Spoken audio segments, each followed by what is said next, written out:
Stop trying to be fucking impressive. Trying to be impressive. It's like spraying perfume on a rotten banana and hoping no one notices the stink. It's polishing a turd. Stapling glitter to insecurity. Putting lipstick on fear and calling it charisma. It's your inner child tugging on someone's sleeve saying, "Do you see me now?" But what you really crave isn't applause. It's resonance. It's the sound of your soul humming in tune with another. So when your presence alone is enough for people to go, "Holy shit, I feel that." So drop the show. Tune the signal. When you feel that old reflex to prove yourself, pause. Drop in. Speak from stillness. You already do this when you comfort a child and just sit with them quietly, hand on their back. When you tell a friend you love them, not to impress them, but because it's true. Do it there. Do it everywhere. Be in resonance. Not the shout, the vibe. You ever watch two tuning forks vibrate at the same frequency? Hit one and the other sings. You don't need to yell across the room if you are the room. You don't need a microphone if your energy is louder than your words. You're not a lighthouse trying to run after ships. You just shine. They steer. Feel their signal. Match their frequency. This is NLP pacing at the deepest level. Not their words, but their essence. Feel their breath speed. Match it. Feel their tone. Ride it. Feel their pain. Hold it. You ever meet someone who just gets you in seconds? They weren't psychic. They were present. Do that.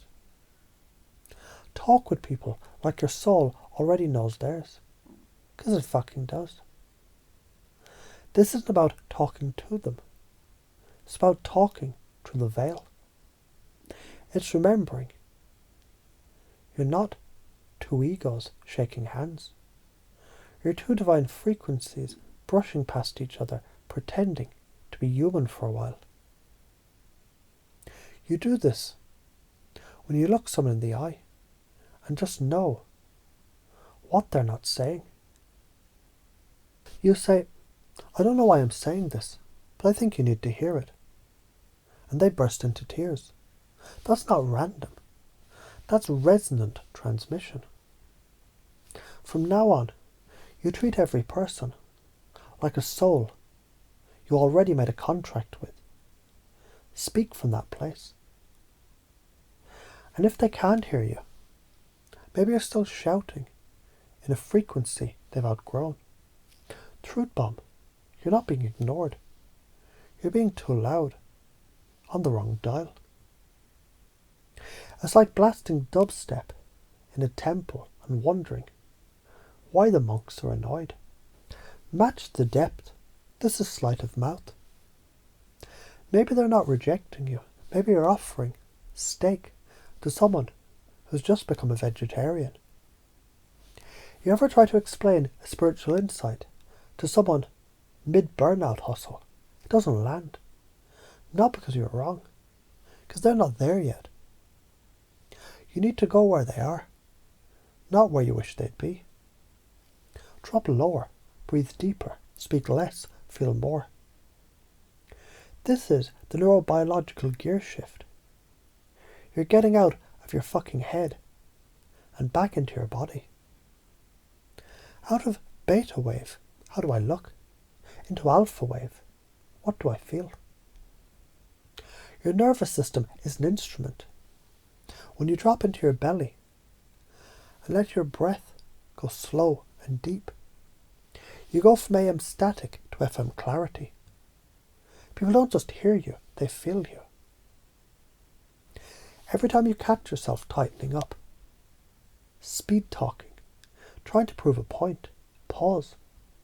Breathe through your balls. Yeah, I said it. Ground your words in gravity than to speak. You'll say 80% less, but be heard 10 times deeper. And when you're ready, say what you came here to say, like it already belongs to them, because it does. Stop treating your truth like it's on trial. You're not selling snake oil. You're delivering soul mail. It's not your message. It's theirs. You're just the goddamn courier.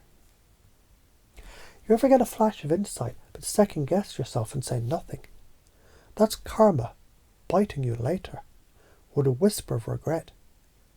You were the vessel. You didn't deliver. Now imagine saying it anyway, gently, boldly, cleanly, like a sacred offering, and watching them recognize it, like it was tattooed in their bones, before you ever opened your mouth. From now on, your truth, it's not an intrusion. It's an inheritance you're returning. If you don't do this, you'll keep chasing applause and resenting your own silence. You'll exhaust yourself performing and still feel unseen. You'll get bitter, hollow and fake, and you'll know it. But if you do live like this, you'll become unforgettable without trying. You'll start speaking less, but when you do, people listen. You'll attract the aligned, repel the misaligned, and finally feel fucking free. Science, polyvagal theory, safety and connection, they're transmitted through vocal tone, facial cues and breath. Resonance literally regulates nervous systems. Neuroscience of story. The brain doesn't distinguish between imagined and real when told with emotional congruence. You literally program others through resonance. Mirror neurons. People copy your state unconsciously. Your calm is communication. So when you speak from that calm, grounded soul truth, you're hacking their nervous system. Why are you afraid? Because being seen as you are, it's scarier to being loved for who you're not. Because part of you thinks, if I drop the performance, there'll be nothing left to love. But that's the fucking lie. What's left when you drop the act? You. And you're not for everyone, but the right ones. You're medicine. The objection. I need to be impressive to be respected. The reframe. Trying to impress comes from insecurity. Real respect comes from resonance. If I don't speak more, I'll be ignored. The most powerful speak last and say the least, but everyone listens. I'm scared they'll judge me. If I speak from soul, the right people, they'll recognize me, and the wrong ones will leave. This isn't about pretending to be confident. This is about being fucking rooted in yourself like a mountain that doesn't flinch at weather. It's about saying, I don't need to perform. I am the performance. I don't need your permission. I am the permission. I don't need to scream. I'm the silence that makes people listen. From this moment forward, I stop performing and start transmitting. I speak from soul, not ego. I breathe deep, speak less, feel more. I remember my truth. It's not mine alone. It belongs to the world I came here to heal. And I deliver it, not with force, but with fucking certainty. You're not here to be impressive. You're here to be inevitable. And you really are.